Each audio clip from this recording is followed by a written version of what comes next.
So while Annette is coming to you, I want to tell you that last year, what we probably need to do is take Annette's presentation from last year and pair it with the presentation from this year.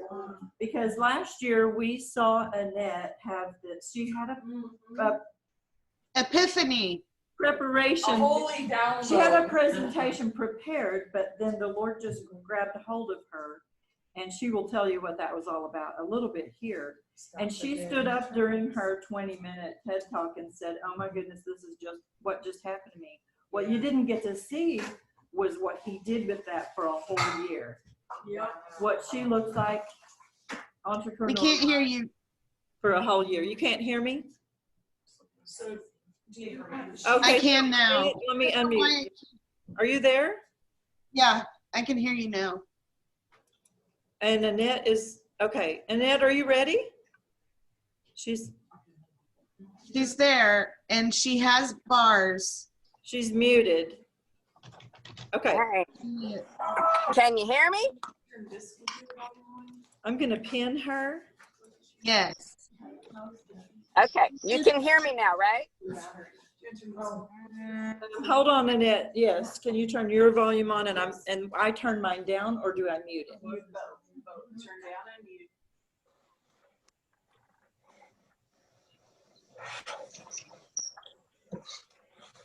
Oh, you look so cute. Okay, Annette.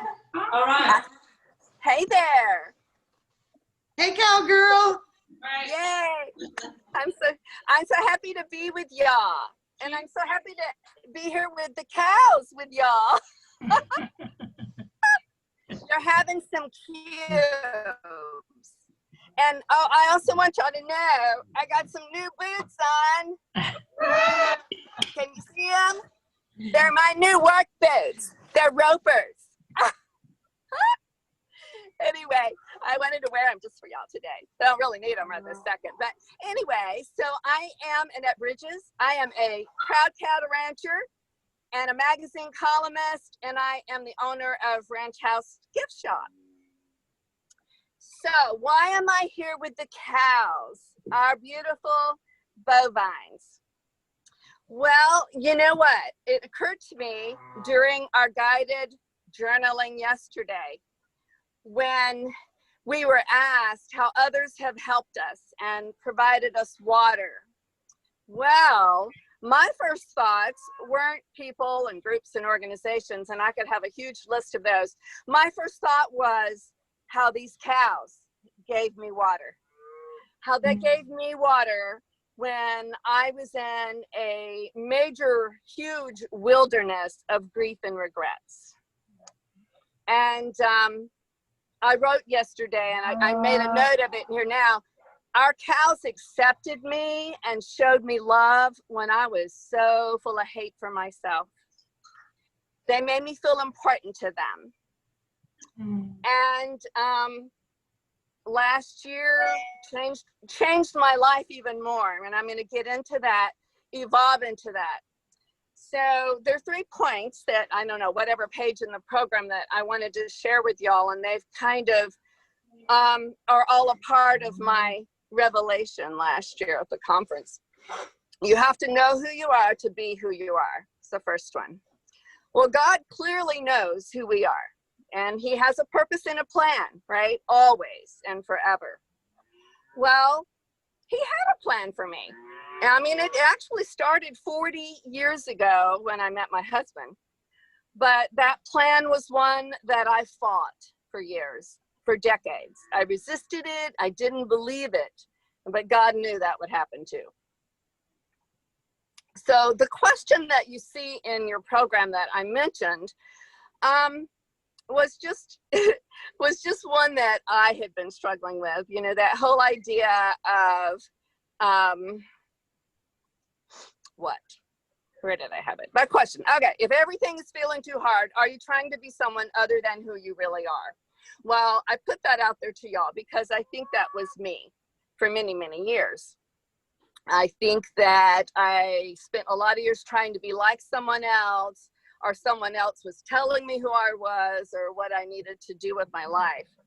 And So I put that question there for y'all to chew on. And I love, somebody spoke my language yesterday. Well, I don't remember if it was in the journaling or what, or when it was talking about how a cow chews their cud, to chew on that question, I am saying to y'all, because who knows, it might be a revelation for y'all that like it was for me.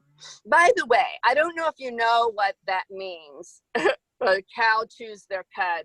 I didn't know what that meant, even though I'd been here, living on a cattle ranch all these years. Well, it seems cows chew their food twice in order to digest it properly. And I read that, in fact, they spend about 8 hours a day chewing their cud. I think ours take longer than that. But it also, they need to be comfortable and relaxed in order to chew their cud, which is an interesting point that I will mention here in a bit, because for me, that has a lot, has been happening for me these last several months of sheltering on our ranch. So you have to know who you are to be who you are. I said that was me, and has been me trying to know who I am. Well, thankfully, God's refining is always at work in our lives. Well, I said that my life, my marriage, my business has been totally changed and transformed following my miraculous, as I call it, epiphany that happened at last year's conference. When I was introducing myself, and without, a second thought, I said, I'm Annette Bridges, I'm a cattle rancher. And then I stopped dead in my tracks and forgot everything I was going to say, because I'd never said those words before.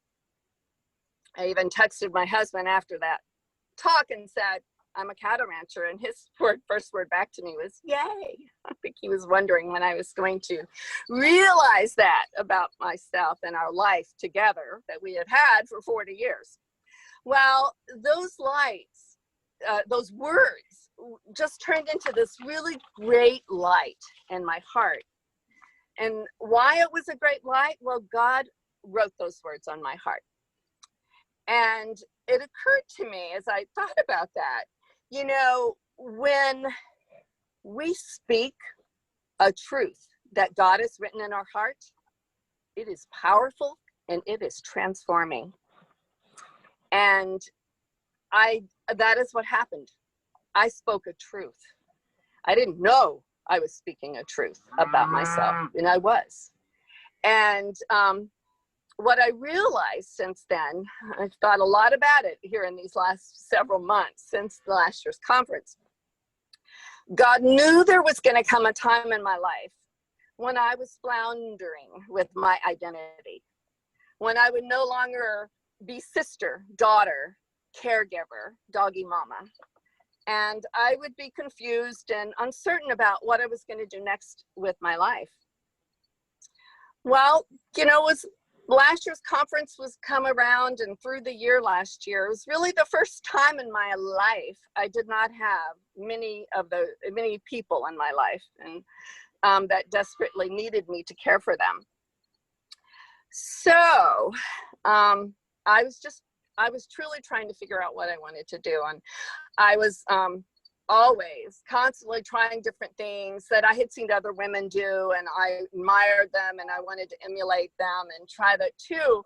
I was just not considering cattle rancher as one of those possibilities for my life until God said last year, had me really admit to myself and realize that I was a cattle rancher. It wasn't a brand new thing, by the way. I'd been a cattle rancher for years. I just wouldn't admit it. And I just thought it. Totally. So, just a little bit here. So I made this revelation for my last year, right? A cattle rancher. And then a few months later, this pandemic, this crazy freaking pandemic started that created the scenario of a sheltering on our ranch. I've used that word a lot. And people say, oh, what are you doing? And I say, well, I'm sheltering on the ranch. My husband and I were sheltering on the ranch. I started thinking about the word sheltering, since God was clearly giving me that word a lot. And of course, we've heard it said, shelter in place in the past, Well, I've come to really cherish this time, these last few months.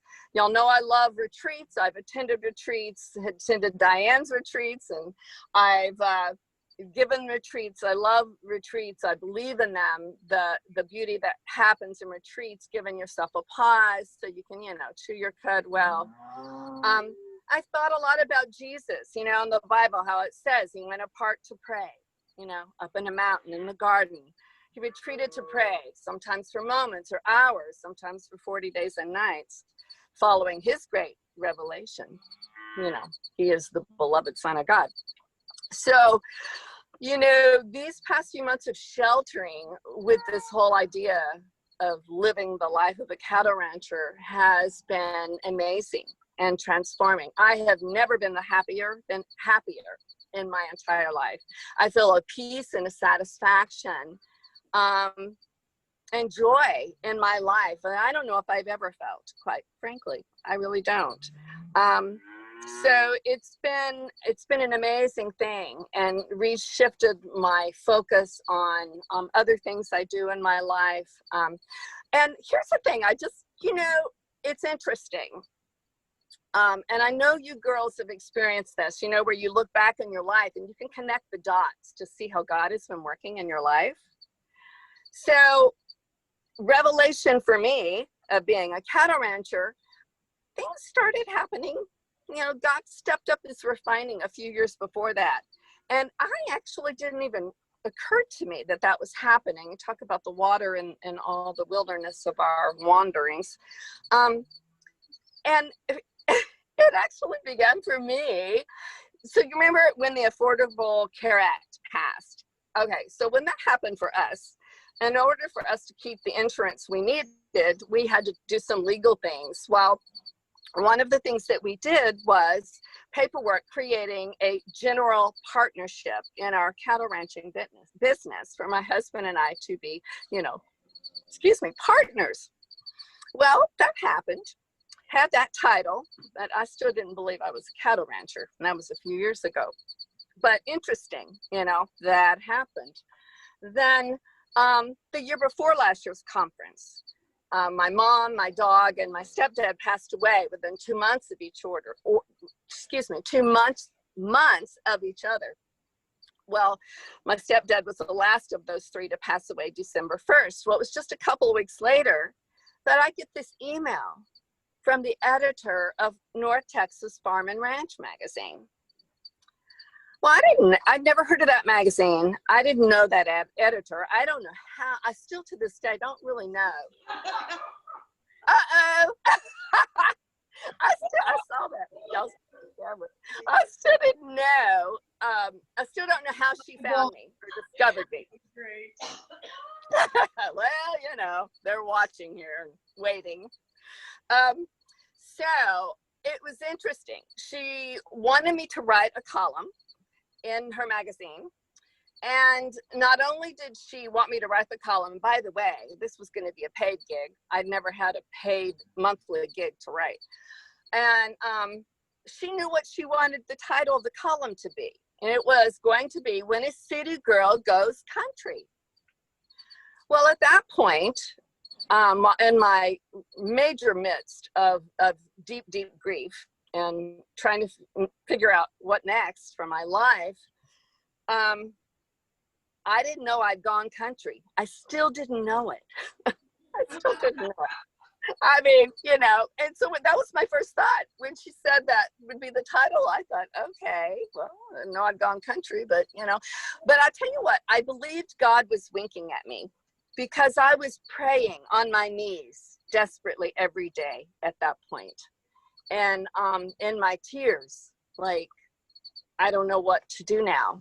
And I felt such a loss of my life and all my loved ones and who I was. And I really, honestly, I just didn't know. So I thought, okay, I'll write this column. Well, what's interesting about that is that I've been writing a lot of years. I'd spent a decade doing newspaper columns, I'd written books, and I be honest with y'all, up to that point, I really had not written that very much about my life on the ranch, which is interesting, but because I was living here and living that life, but I wasn't paying attention. And when she asked me to do this column, so I'm starting to pay attention. And at that point, after losing everyone, I started being by my husband's side, 24/7, mostly because I didn't want to be alone in the house, frankly, alone in our house, frankly, initially there. And I just wanted to, hang with him, be with him.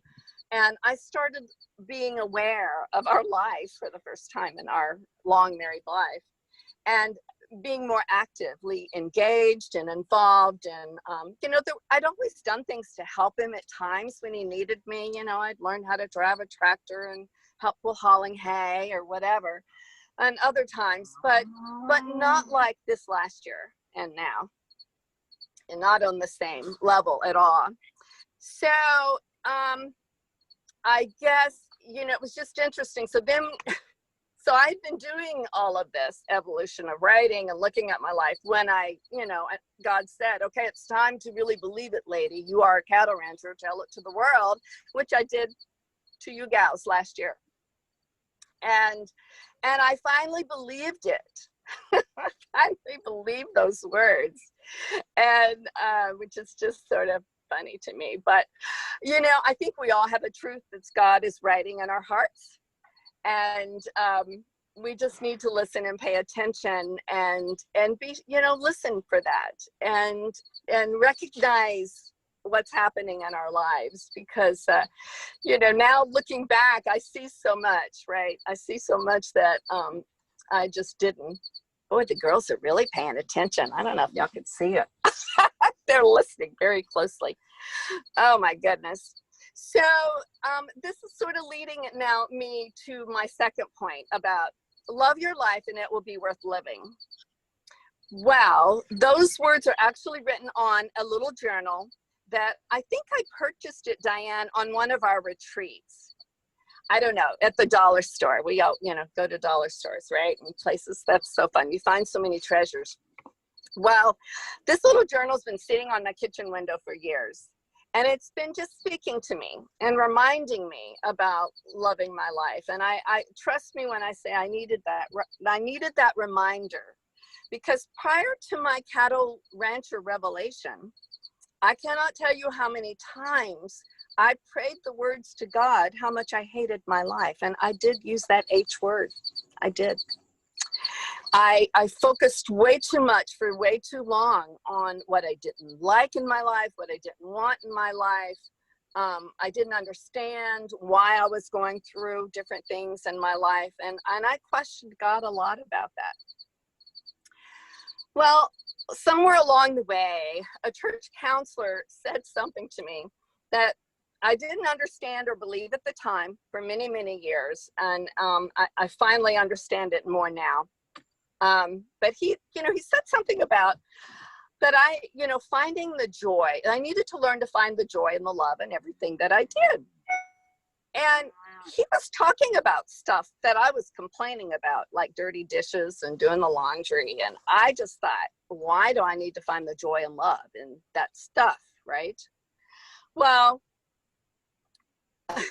what I'm realizing now, because all these past months of sheltering on the ranch, all I have focused on is what I love about my life. Yes, and about these girls. They know how much I love them. And I do. I love them with all my heart, yes, and with this ranch. I adore my husband. I see how hard he works and has been working to care for our ranch and these girls for so many years, without little help from me in the past. I just am loving my life. And what's amazing, y'all, I'm telling you, when you love your life and you love your every step you're taking, even in the darkest of times, and when you're so freaking confused and don't know what to do next, talk about, you always hear that loving the process, loving the journey. love is going to light the way. Love is going to give you the satisfaction. It's really not the destination. It truly is loving every moment in your life. I saw this meme just the other day on Facebook, and it says, you will be blessed the moment you realize you already are. Loving your life, loving the struggles, you're going to see the blessings. You're going to feel blessed. And then you're going to be able to say, like me, in this middle of this crazy pandemic, sheltering mostly on the ranch with these beautiful ladies and my husband, I am the happiest ever in my life. I feel the most calm and peace and satisfaction that I have ever felt in my life. I feel closer to my husband, after 40 years with him. I feel closer now than I ever have. And it's out of that love for my life and appreciating everything in my life. And by the way, I am loving myself more than I have, in spite of the fact that, yes, I have gained the COVID-19, I hear people say. I've gained more than that, but I've gained weight. My hair hadn't been colored professionally since February. My nails are not manicured. I don't even have my lipstick on. There was a time I wouldn't leave my house without it. I rarely wear makeup. I put a little on for y'all, but being tell. But I love things about myself, and yes, there are things I want to improve on, but I just feel a love, it's a different kind of love. So it's very interesting. So whatever you're doing and working with, love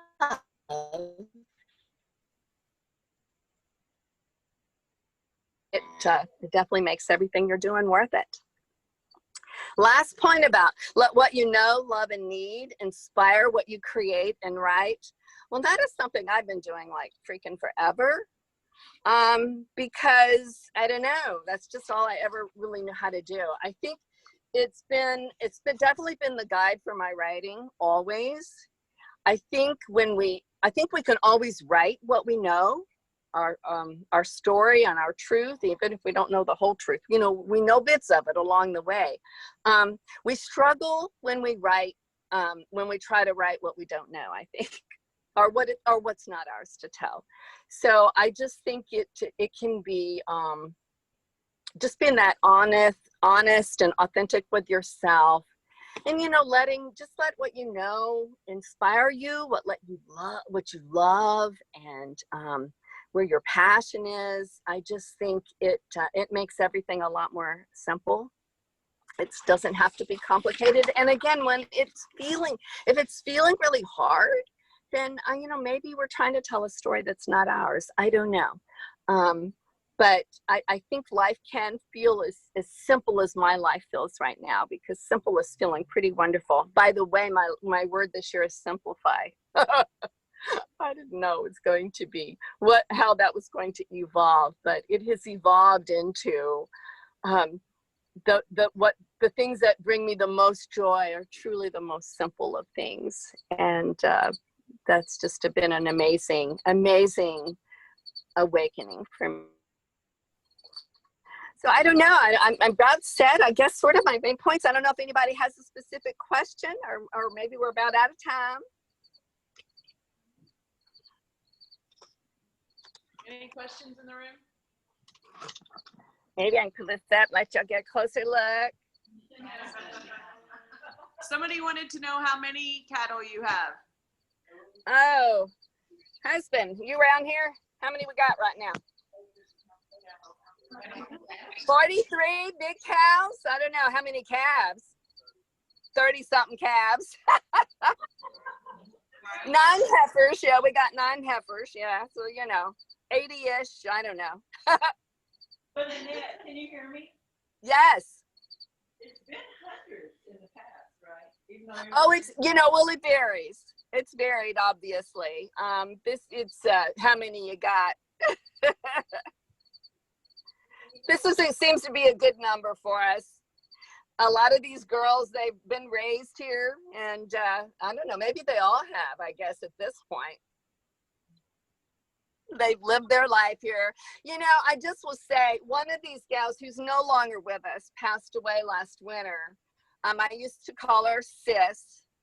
And I'll never forget, you know, when I first started just going out in the pastures with my husband, because believe me, all these years, I didn't do that for so many years. And, you know, first started going out in the pastures, and here comes Sis. She wanted me to rub her, and, you know, she was showing me love and making me feel welcomed and a part of this, making me feel a part of their family. And it's just been a beautiful thing. So I'm just been very grateful. I feel very grateful. Amazing. For you and for letting us kind of pal along on this journey. I've gotten to see a little bit of it. Somebody else went to see